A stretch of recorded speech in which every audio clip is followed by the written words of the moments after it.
Hey guys, welcome back to another 6 a.m. makeup tutorial. Thank you to those of you who left sweet comments or reached out to me and let me know that you did enjoy the last super in-depth tutorial that we did. We went through step-by-step how to achieve a halo eye. Today, we're gonna be focusing on this mess right here. As always, guys, you're not tied to the same products that I'm using in this video. I am walking you through step-by-step how I'm achieving this look, but just use whatever you have on hand or readily available to yourself. Today we're playing with the Morphe 35V palette. She looks like this, and we're gonna be sticking more into the neutral territory over here. But the first thing that we're gonna do is pick up a fluffy brush, which is stained but not dirty. And we're gonna pick up a slightly warm brown color. So we're gonna start by loading up our brush. We're kind of hitting the point as well as the belly. If you guys remember from my last tutorial, your brush is gonna have two major points. You're gonna have the point, which is up here, and then the belly, which is the curve. It's like the curved, thicker part, like a belly. And because we are going to be doing a cut crease, you have to be very aware of your own eye shape when you do a look like this. For me, I have giant deep set eyes. You can see that with this first color, I really made an effort to drag it a little bit higher right here in the inner corner. I made sure to take it up even higher into my brow bone than normal. The reason that we're doing that is because once we cut this crease, which will take up quite a bit of space as you see because my eyelids are so large and because my crease is naturally way up here because I have giant deep set eyes, you want to make sure that after you've cut all of this out, you still have something underneath it. That way there's a contrast, that way there's a little bit of a pop, and so that all of that work that you do is not for nothing. The palette then has this like super warm, almost like orangey undertone brown. This is going to follow a similar shape to the first color that we placed down, but we're not going to drag it quite as high up simply because we do want it to look like soft and blown out here at the top. If you're struggle bussing to get that color right here on your inner corner, make sure that you load just the point of your brush, little tip tap patty whack right there.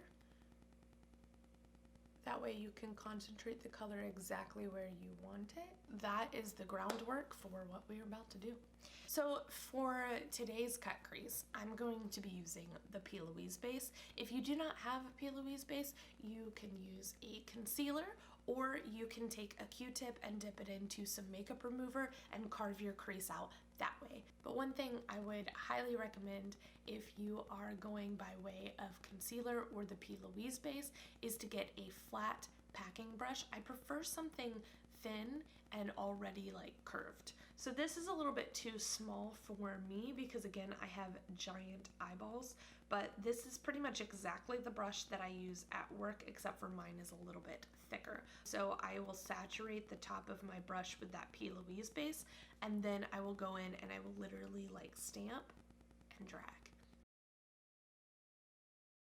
I have placed it in exactly where I see with my eye closed that my crease is, but what you want to do, and what I did on this side, is drag it like a millimeter above your natural crease, simply because when you're done carving all of this out and your eyes are open, you don't want all of that work to disappear. So what I will do is get my general shape and then I will follow back through.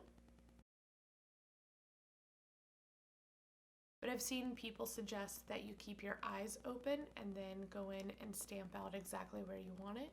I've also seen people saturate color right here on the base of their lid and then do that whole like looking up thing. That gives me a headache. So that is not how I like to do mine.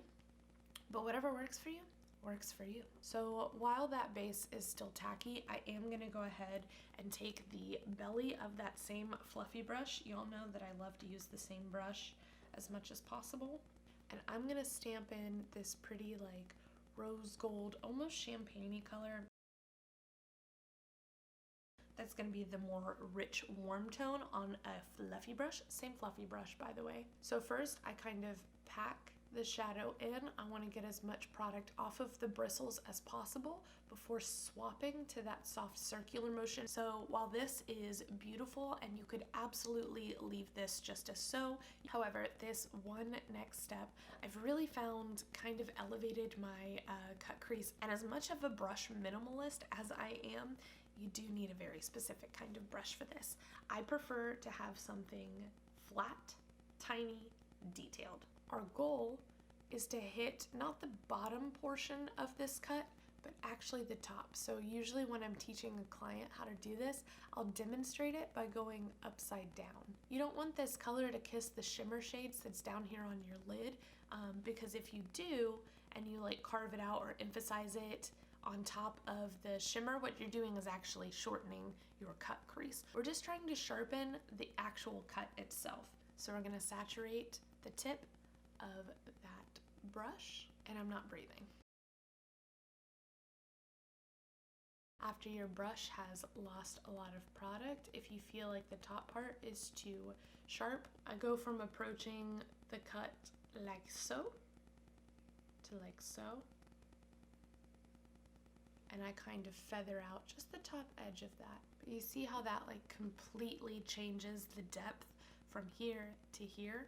It's like she in there. And then to tie that color in, I'm picking up that fluffy brush just on the point, a tiny bit of that same color.